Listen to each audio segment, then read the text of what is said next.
Section 7.2 pseudo code part 2।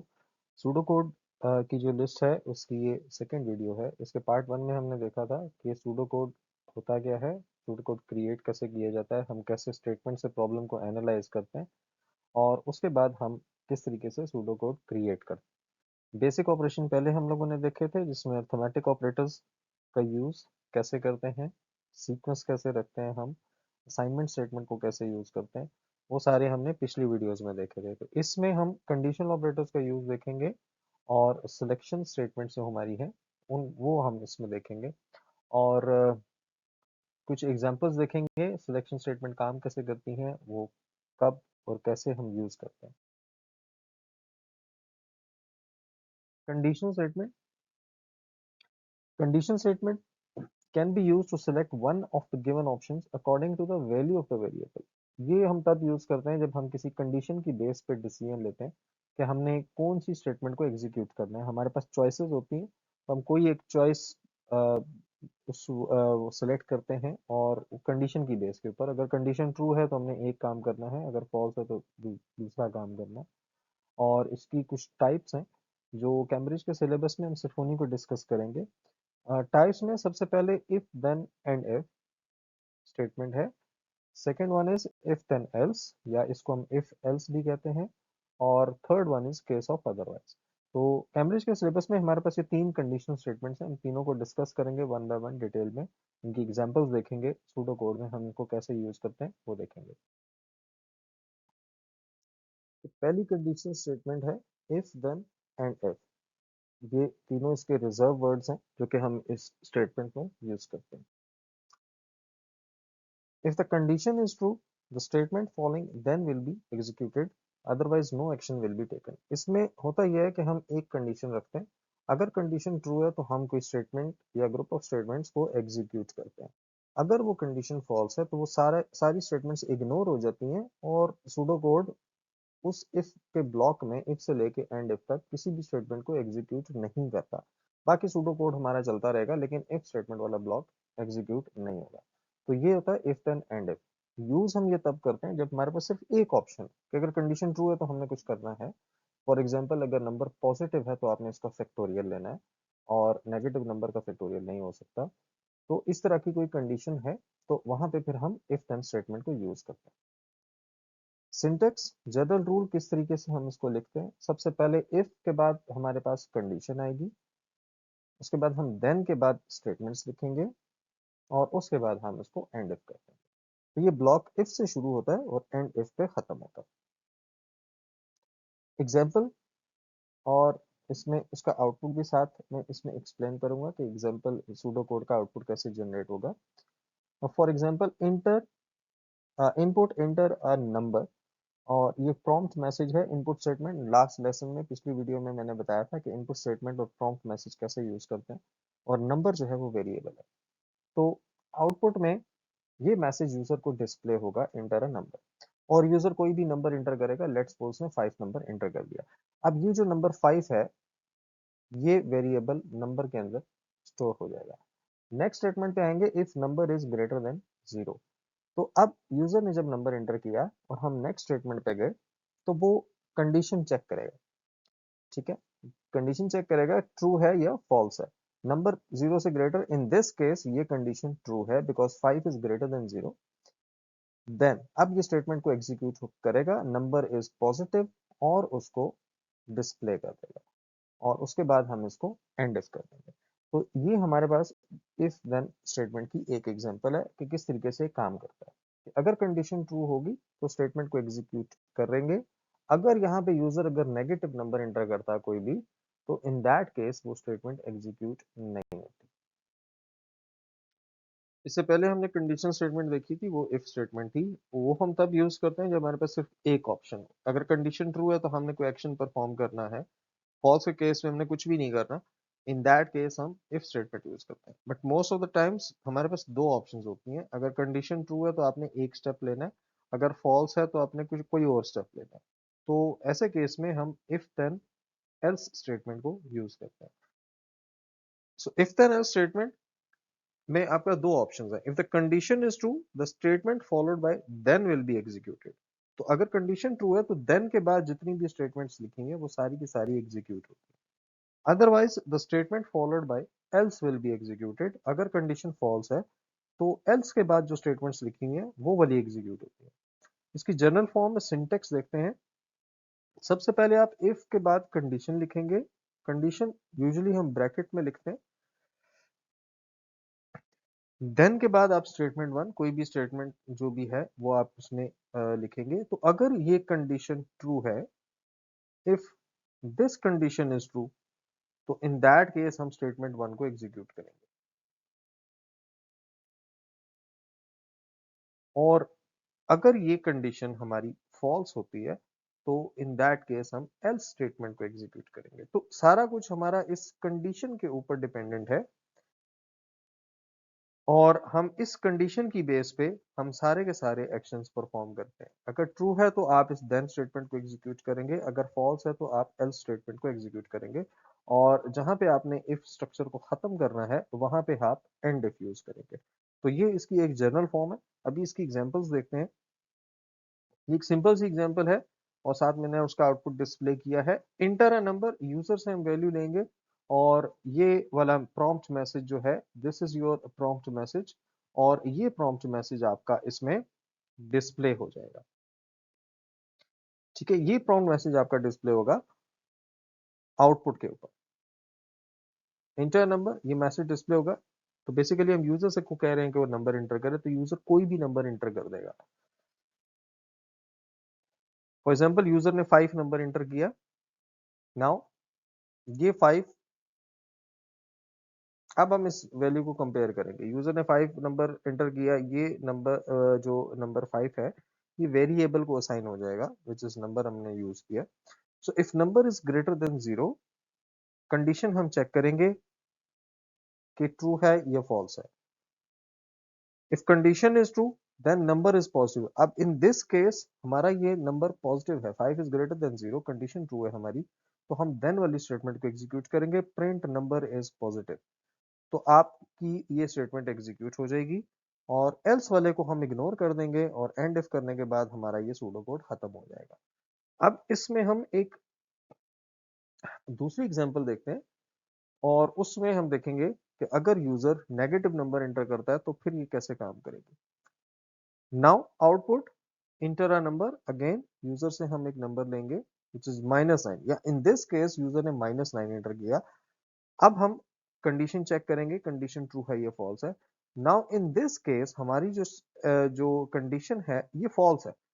अब क्योंकि condition false है तो हम एल्स स्टेटमेंट को एग्जीक्यूट करेंगे, हम देन वाली को इग्नोर कर देंगे।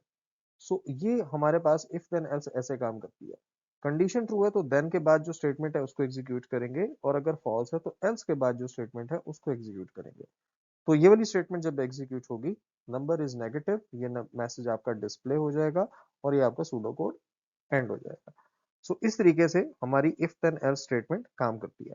नाउ इसमें एक चीज इंपॉर्टेंट है कि ये जो स्टेटमेंट है, ये इस एग्जांपल में सिर्फ एक स्टेटमेंट यूज हुई है, ये एक से ज्यादा भी हो सकती है। तो जितनी भी स्टेटमेंट्स हैं, अगर कंडीशन ट्रू है तो देन से लेके एल्स तक जितनी भी स्टेटमेंट्स हैं वो सारी की सारी एग्जीक्यूट होंगी। अगर कंडीशन फॉल्स है तो एल्स से लेके एंड इफ तक जितनी भी स्टेटमेंट्स हैं वो सारी की सारी आपकी एग्जीक्यूट होंगी। If then else end if, इससे पहले हमने इसका पर्पस देखा, हमने इसकी डेफिनेशन, इसका सिंटेक्स और इसकी एक छोटी सी एग्जांपल देखी कि इफ देन एल्स काम कैसे करती है। तो एक थोड़ी सी एडवांस लेवल की उसकी एग्जांपल देखते हैं। Write a pseudo code for a supermarket that offers 20% discount to the customer who spend more than $200 in their supermarket. तो ये सूडो कोड एक सुपरमार्केट के लिए जो 20% डिस्काउंट ऑफर कर रहा है उन कस्टमर्स को जो 200 से ज्यादा का एक्सपेंडिचर करते हैं, उससे ज्यादा की शॉपिंग करते हैं सुपरमार्केट से। और उसके बाद आपने उस रिजल्ट डिस्काउंट को डिस्प्ले करना है और जो टोटल बिल कस्टमर का होगा जितना उसने पे करेगा, मतलब बिल में से डिस्काउंट को माइनस करके, तो उसको हम डिस्प्ले करेंगे। तो सबसे पहले हम प्रॉब्लम का एनालिसिस करते हैं। एनालिसिस में आउटपुट रिक्वायर्ड, सबसे पहले आप देखोगे कि आपका इसमें आउटपुट रिक्वायर्ड कौन कौन सा। तो आउटपुट अगर आप इसमें स्टेटमेंट देखें तो हम लोगों ने इसमें डिस्काउंट डिस्प्ले करना है और total bill of the customer display करना है। तो ये दो चीजें आपकी डिस्काउंट में आ जाएंगी। नेक्स्ट इस एनालिसिस के बाद हम इसमें देखेंगे कि हमारे पास इसमें कंडीशंस कौन सी है। अभी क्योंकि कंडीशन स्टेटमेंट है तो कंडीशन को एनालाइज करना बहुत ज्यादा जरूरी है। आपका जो कैम्ब्रिज एग्जाम्स में कंप्यूटर साइंस या ओ लेवल्स दोनों में 15 मार्क्स का अभी क्वेश्चन इंट्रोड्यूस हुआ है, उसमें कंडीशन स्टेटमेंट का यूज लाजमी होगा। कंडीशन को एनालाइज कैसे करते हैं अभी हम वो देखते हैं। सबसे पहले तो आपने देखना है कंडीशन है क्या, कौन सी कंडीशन आपने अप्लाई करनी है। तो अगर आप इसमें इसकी स्टेटमेंट को देखेंगे तो कंडीशन हमारे पास ये है that customer who spend more than 200, तो $200 जो उसका बिल होगा उससे ज्यादा होना चाहिए। तो इस पे आप कंडीशन कैसे लगाओगे, वेरिएबल आप कोई भी यूज करोगे, जैसे बिल है इज ग्रेटर देन 200। तो इसमें क्योंकि उसने इंक्लूसिव नहीं लिखा, $200 इंक्लूसिव नहीं लिखा, तो हम ग्रेटर देन इक्वल टू नहीं कर रहे, हम सिर्फ ग्रेटर देन करेंगे क्योंकि उसने सिर्फ मोर देन $200 लिखा। तो ये आपकी कंडीशन आ जाएगी जो कि आप पहले इसके ऊपर अप्लाई करोगे। तो एनालिसिस में सबसे पहले कंडीशन स्टेटमेंट में आप सबसे पहले देखते हो कि कंडीशन आप लगाओगे क्या। Secondly if condition is true, now जब कंडीशन आपको पता चल गई तो दो ऑप्शन होगी, कंडीशन या तो ट्रू होगी या फॉल्स होगी। If condition is true, condition true है तो हमने क्या करना है, हमने बेसिकली दो चीजें कैलकुलेट करनी है, एक डिस्काउंट और एक टोटल बिल। कैलकुलेशंस देखते हैं ट्रू के केस में क्या होगी। सबसे पहले डिस्काउंट, डिस्काउंट कैसे कैलकुलेट करते हैं, डी रेट, हमने पहले भी पिछले लेक्चर्स में भी डिस्काउंट वगैरह कैलकुलेट किया था। Discount is equal to D rate asterisk bill. D rate variable मैंने यूज किया है डिस्काउंट रेट के लिए, उसको आप मल्टीप्लाई करोगे बिल के साथ तो आपका डिस्काउंट कैलकुलेट हो जाएगा। सेकेंडली टोटल बिल आप कैलकुलेट करोगे जो कि आपका ओरिजिनल बिल में से डिस्काउंट को सब्ट्रैक्ट करने से, माइनस करने से होगा। तो ये दो चीजें हमने करनी है अगर कंडीशन ट्रू है तो। अगर कंडीशन फॉल्स है तो इन दैट केस हमने क्या करना है, अगर कंडीशन फॉल्स है मतलब बिल की वैल्यू ग्रेटर देन 200 नहीं है, इन दैट केस हमने कुछ भी नहीं करना, हमने डिस्काउंट को जीरो ही रखना है और दूसरा टोटल बिल जो है वो उतना ही होगा जितना उसका ओरिजिनल बिल है। तो डिस्काउंट की वैल्यू जीरो है और total bill is equal to original bill है। तो ये आपके पास फॉल्स के केस में दो काम होंगे। तो ये कंडीशन कंडीशन का एनालिसिस है। कंडीशन का एनालिसिस बहुत इंपॉर्टेंट है। ये आप लोगों को अगर आप पेपर वर्क जितना करेंगे उतना आपको सूडो कोड लिखने में आसानी होगी। सो 15 मार्क्स का क्वेश्चन स्पेशली जब होता है तो आपको उसको एनालाइज करना पड़ेगा, आपको उसको ब्रेक डाउन करना पड़ेगा, फिर ही तभी आप उसको इजीली अटेम्प्ट कर सकते हैं। वैल्यूज नोन, अब उसके बाद हम देखेंगे वैल्यूज नोन कौन कौन सी हैं, रिक्वायर्ड कौन कौन सी हैं। वैल्यूज नोन इसमें जो है वो हमारे पास एक है इसका डिस्काउंट रेट विच इज 20%, ठीक है, ये आपको स्टेटमेंट में दिया हुआ है। एंड सेकेंडली वैल्यू रिक्वायर्ड, अगर आप ये फॉर्मूलाज देखें तो इसमें हमारे पास डिस्काउंट रेट दिया हुआ है, ठीक है, और तो ये वाले वेरिएबल्स डिस्काउंट हम यहां से कैलकुलेट कर लेंगे। सेकंड वाला जो है हमारा ही डिस्काउंट कैलकुलेट होगा तो यहाँ पे भी आ जाएगा, ठीक है। तो ये बिल की वैल्यू जो है ये हमारे पास अननोन है, तो इस वैल्यू को हम यूजर से लेंगे। So this is basically your value required which is bill. सो ये इस स्टेटमेंट का एनालिसिस था। अब हम इस स्टेटमेंट को का सूडो कोड लिखेंगे, इसको स्टेप बाय स्टेप देखते हैं कैसे आता है। सबसे पहले जो वैल्यूज आपको नोन होती हैं आप उनको डिस्प्ले करते हो। डी रेट आपको दिया हुआ है which is 20%। Secondly discount is equal to zero, discount की वैल्यू जीरो यहाँ पे इनिशियलाइज इसलिए की है बिकॉज इट्स नॉट नेसेसरी कि हर कस्टमर को डिस्काउंट दिया जाए। तो जिस क्योंकि डिस्काउंट उसी को मिलेगा जो $200 से ज्यादा की शॉपिंग करेगा, सो जिसने नहीं किया उसका डिस्काउंट जीरो होगा, तो इसलिए हम उसकी initial value by default zero रखते हैं। थर्ड स्टेप पे अब हम कंडीशन चेक करेंगे। इनपुट यूजर से वैल्यू लेंगे, इंटर योर बिल, यूजर से वैल्यू क्योंकि बिल की वैल्यू हमारे पास वो वैल्यू रिक्वायर्ड थी वो हमने यूजर से लेनी है। इनपुट स्टेटमेंट में जैसे हमने पिछले लेसन्स में भी हम लोगों ने देखा था कि पहले हम इसमें प्रॉम्प्ट मैसेज यूज करते हैं और उसके बाद हम वेरिएबल यूज करते हैं। तो ये दो चीजें हम इनपुट स्टेटमेंट में यूज करते हैं। तो यहाँ पे हम यूजर से वैल्यू ले लेंगे, कि जो भी उसकी वैल्यू है बिल की वो एंटर करे। सेकेंडली उसके बाद आ गया हमारे condition, if bill is greater than 200। ये कंडीशन हमने एनालिसिस फेज में यहाँ पे हमने कंडीशन ये देखी थी, तो यहां से हम कंडीशन उठा के यहाँ पे पुट करेंगे इफ स्टेटमेंट के साथ। नाउ कंडीशन में आपके पास दो ऑप्शंस है, condition can be true, it can be false. तो ट्रू के केस में हमने क्या करना था, हमने ये दो स्टेप्स करने थे, डिस्काउंट कैलकुलेट करना था और टोटल बिल कैलकुलेट करना। तो कंडीशन ट्रू के लिए हम क्या यूज करते हैं, इफ पिछले हमने उसमें देखा था पिछली स्लाइड में कि हम देन स्टेटमेंट यूज करते हैं। देन स्टेटमेंट मींस कि कंडीशन इज ट्रू, तो ये स्टेटमेंट एग्जीक्यूट करनी है। Discount is equal to D rate static bill. आप डिस्काउंट रेट जिसकी वैल्यू 0.20 ऊपर गिवन है, और बिल वो वैल्यू है जो कि आपने यूजर से ली है, ठीक है। तो ये दो वैल्यूज हमारे पास, ये हमारे पास डी रेट वो है जो कि ऊपर आपने 0.20 दिया हुआ, और जो बिल की वैल्यू है ये यहां से मिल जाएगी आपको फॉर्मूले में, तो यूजर एंटर करेगा। तो बेसिकली यूजर ने जो भी वैल्यू एंटर की उसको मल्टीप्लाई करेंगे डी रेट के साथ, तो आपका इसमें डिस्काउंट कैलकुलेट हो जाएगा। डिस्काउंट कैलकुलेशन के बाद नेक्स्ट जो हमने इसमें स्टेप करना था, that was to calculate the total bill, ठीक है। तो ये हमारा नेक्स्ट स्टेप आ जाएगा, total bill is equal to bill minus discount. Now again bill की वैल्यू यूजर ने एंटर की, डिस्काउंट हमने स्टेप 6 पे कैलकुलेट कर लिया। तो ये सारी की सारी चीजें आपकी देन स्टेटमेंट में आ जाएगी। तो कंडीशन ट्रू है तो ये दो स्टेटमेंट्स एग्जीक्यूट होंगी। Now what if the condition is false, मतलब बिल जो है वो 200 है या उससे कम है, तो इन दैट केस हम एल्स स्टेटमेंट को फॉलो करेंगे। एल्स स्टेटमेंट के बाद हमने, अगर इफ कंडीशन इज फॉल्स, तो हमने ये दो स्टेटमेंट जो है वो हमने इसमें रखी हुई थी। अब इसमें एक चीज का ख्याल रखिएगा, discount is equal to 0 already हम स्टेप 2 पे कर चुके हैं, ठीक है। और अगर ये कंडीशन ट्रू नहीं होती तो ये वाला तो वैसे भी इग्नोर हो जाएगा, तो डिस्काउंट की वैल्यू 0 ही रहेगी। Total bill is equal to bill, ये वाली स्टेटमेंट आपने यहाँ पे इंक्लूड करनी है सिर्फ, ठीक है। तो डिस्काउंट इज इक्वल टू 0 को दोबारा लिखने की जरूरत नहीं है, वो रेपिटेशन हो जाती है। या दूसरा काम आप ये कर सकते हैं, ये स्टेप 2 आप इसके बजाय यहाँ पे आप लिख सकते हैं, एल्स के बाद भी आप लिख सकते हैं। सो इट डिपेंड्स कि आप उसको कैसे यूज करो, दोनों सही है। नाउ उसके बाद एल स्टेटमेंट के हमारे दोनों काम हो गए। अब हमने इसको एंड इफ करना है, ये हमारा इफ का स्ट्रक्चर यहाँ पे खत्म हो गया। सो इन दिस वे हमने यहाँ पे इफ एल स्टेटमेंट को यूज कर दिया, यूजर से बिल लिया, कंडीशन की बेस पे हमने डिस्काउंट कैलकुलेट किया, टोटल बिल कैलकुलेट किया।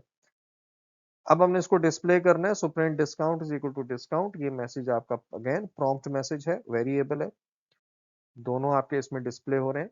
और स्टेप 12 पे आप टोटल बिल को डिस्प्ले कर दोगे। So that's how your pseudo code works using if then else statement. अब जरा इसको मैं समराइज करूं, तो इफ स्टेटमेंट में हम पहले कंडीशन लगाते हैं, अगर कंडीशन ट्रू है, in case it is true, तो इन दैट केस हम देन स्टेटमेंट से लेके एल्स स्टेटमेंट तक जितनी भी स्टेटमेंट्स हैं वो सारी की सारी एग्जीक्यूट करेंगे देन से एल्स के दरम्यान। और अगर कंडीशन हमारी फॉल्स होती है, तो इन दिस केस हम एल्स से लेके एंड इफ के दरमियान जितनी भी स्टेटमेंट्स हैं वो सारी की सारी एग्जीक्यूट करेंगे। सो that's how if else statement works. तो ये इसकी एक एग्जांपल थी, आई होप ये थोड़ा सा क्लियर होगा।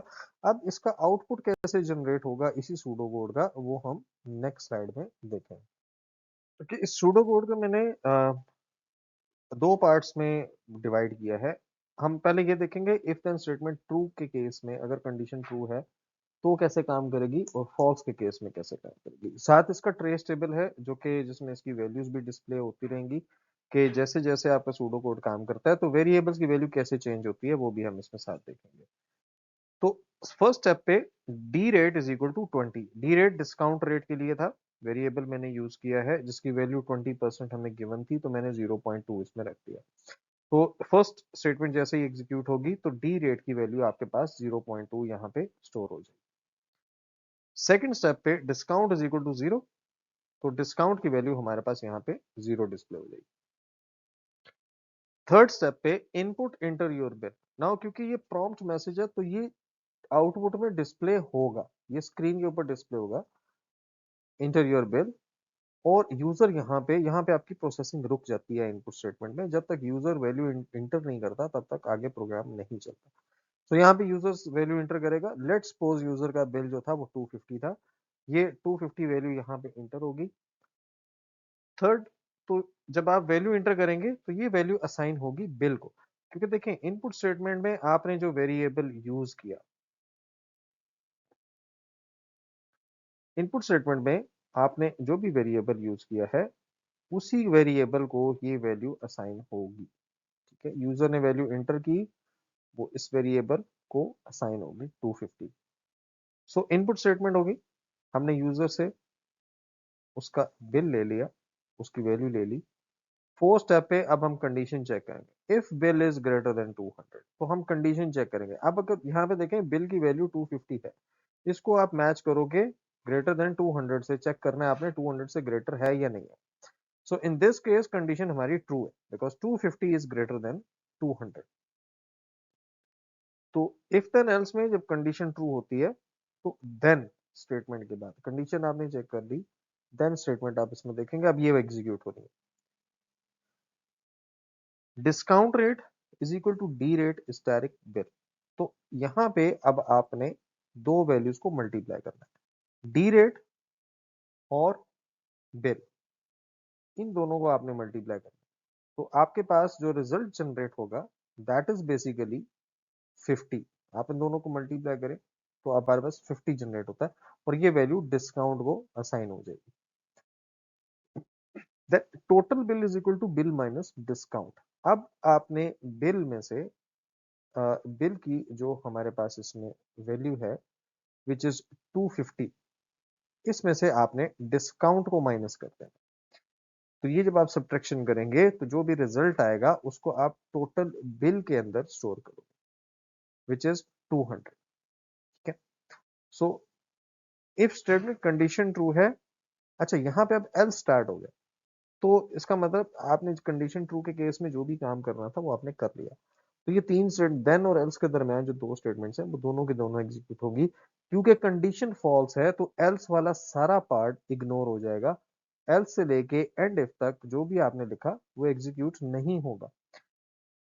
और उसके बाद print discount is equal to discount, output statement हमने यूज की तो ये आउटपुट में डिस्प्ले होगा, डिस्काउंट इज इक्वल टू और डिस्काउंट की वैल्यू डिस्प्ले होगी विच इज 50, विच इज 50।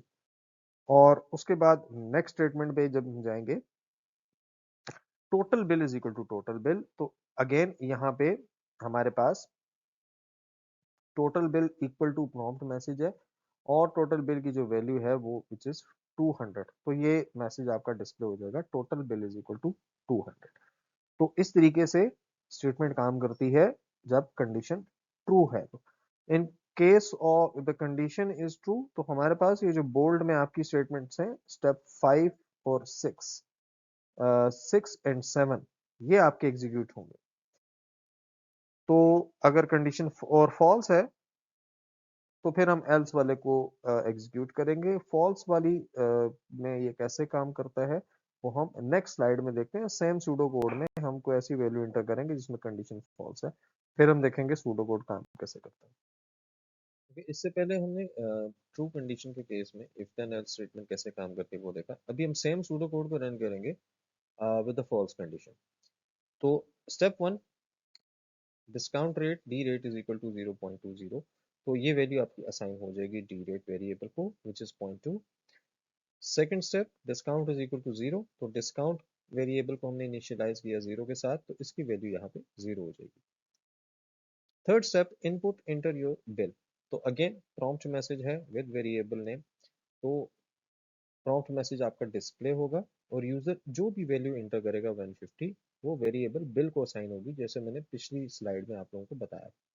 तो 150 या बिल है, ये वैल्यू असाइन हो गया हमारे पास वेरिएबल बिल को। उसके बाद कंडीशन चेक करेंगे, if bill is greater than 200। Condition अगर आप इसमें इसको चेक करें तो हमारे पास इस कंडीशन में बिल की जो वैल्यू है ये 150 है, और जब आप बिल को कंपेयर करोगे ग्रेटर देन 200 तो ये condition clearly it is false, because 150 is not greater than 200। तो हमारे पास इन दिस केस ये कंडीशन फॉल्स हो जाएगी। तो फॉल्स के केस में क्या होता है, जब कंडीशन फॉल्स होती है तो देन स्टेटमेंट पे, देन से लेके एल्स तक जितनी भी स्टेटमेंट्स हैं इनको वो इग्नोर कर देता है, तो ये सारी स्टेटमेंट्स हमारी एग्जीक्यूट नहीं होंगी। एल्स स्टेटमेंट पे जाएगा, इसको एग्जीक्यूट करेगा, और इसके next statement total bill is equal to bill. तो अब क्योंकि ग्रेटर देन 200 अगर नहीं है तो हमने कोई भी डिस्काउंट नहीं देना, तो टोटल बिल की वैल्यू आपकी वही वैल्यू होगी जो कि बिल की वैल्यू।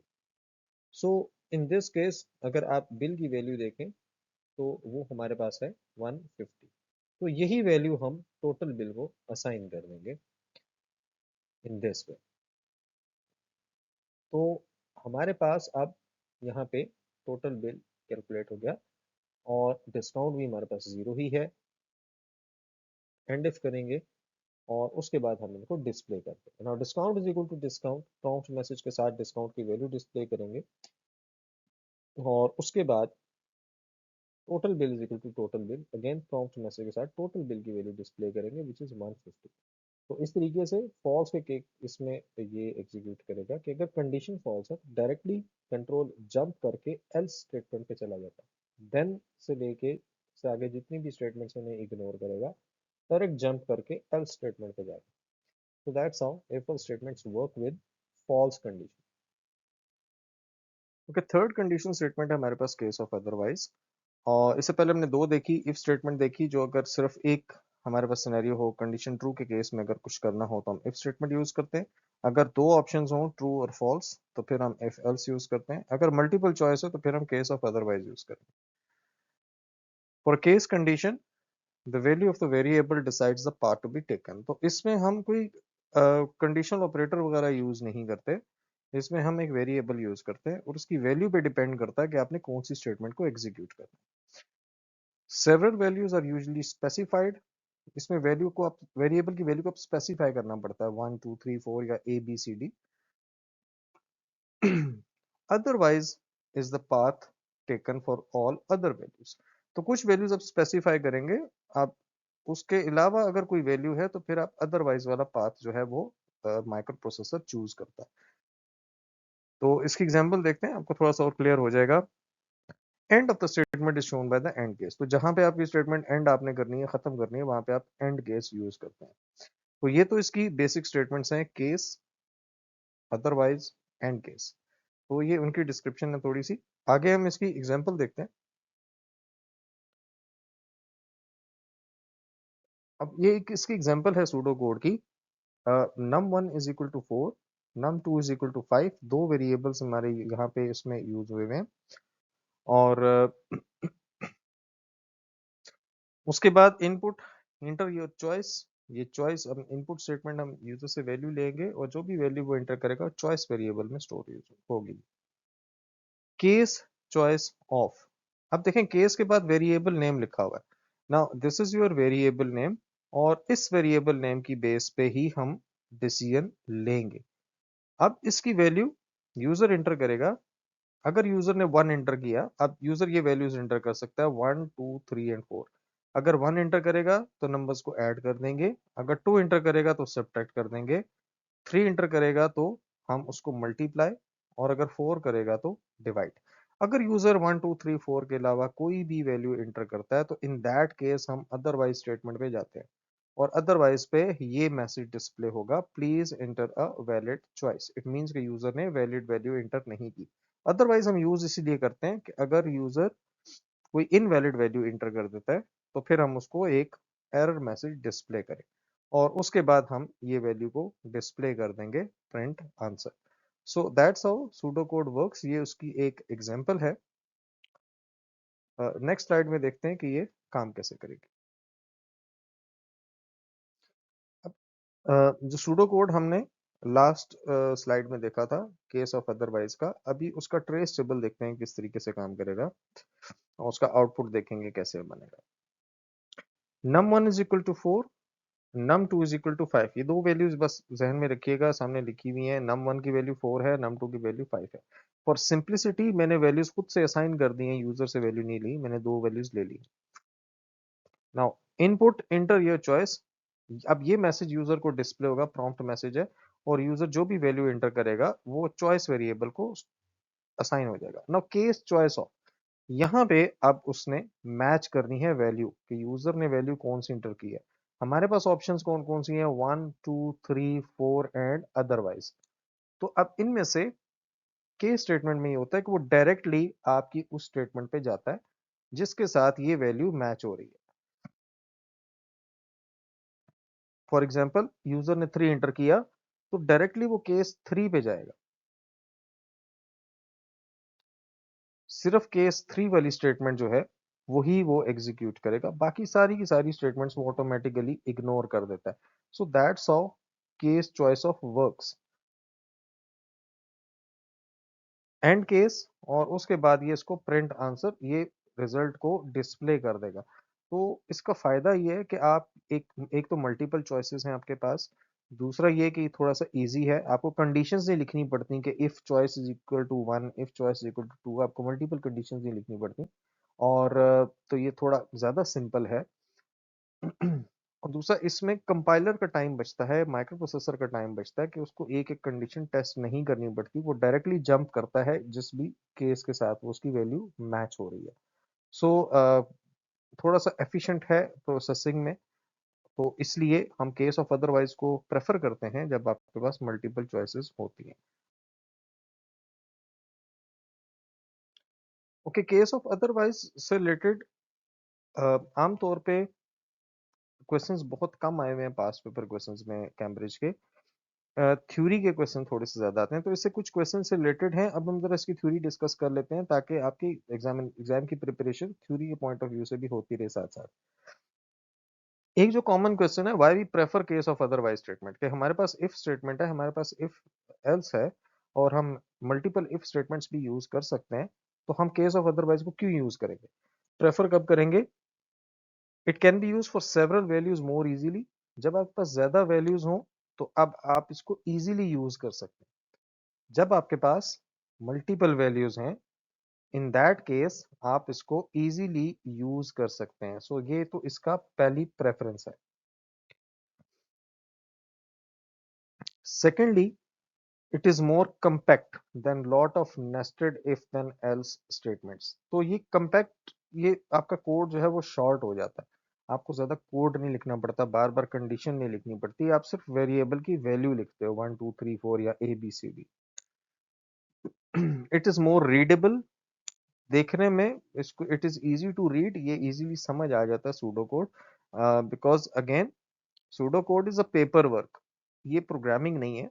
सूडो कोड अब पेपर वर्क होता है, तो पेपर वर्क जब जितना जो भी आपका होगा वो आप कोशिश करते हैं कि वो रीडेबल हो, ज्यादा इजीली लोग रीड कर सकें। तो case of otherwise is more easy to read, then it is more efficient in execution. जैसे पिछली एग्जांपल में हमने देखा कि यूजर ने चॉइस 3 एंटर की थी, तो वो डायरेक्टली उस केस 3 पे चला गया था, बाकी स्टेटमेंट्स उसने इग्नोर कर दी थी, तो सारी कंडीशंस उसको चेक नहीं करनी पड़ती। सो ये ज्यादा एफिशिएंट होता है एग्जीक्यूशन में। लिमिटेशंस, केस ऑफ अदरवाइज की कुछ लिमिटेशंस हैं, बहुत से केसेस हैं जहां पे हम इसको यूज नहीं कर सकते, वो लिमिटेशंस जरा देखते हैं। पहली लिमिटेशन है, इट अलाउज ओनली इंटीजर और कैरेक्टर डेटा टाइप। क्या आप इसको यूज तब करोगे जब वेरिएबल की डेटा टाइप या तो इंटीजर होगी और या फिर कैरेक्टर होगी। स्ट्रिंग के लिए यूज नहीं कर सकते हम इसको, और ना ही हम इसको किसी फ्लोट डेटा टाइप के लिए यूज कर सकते हैं।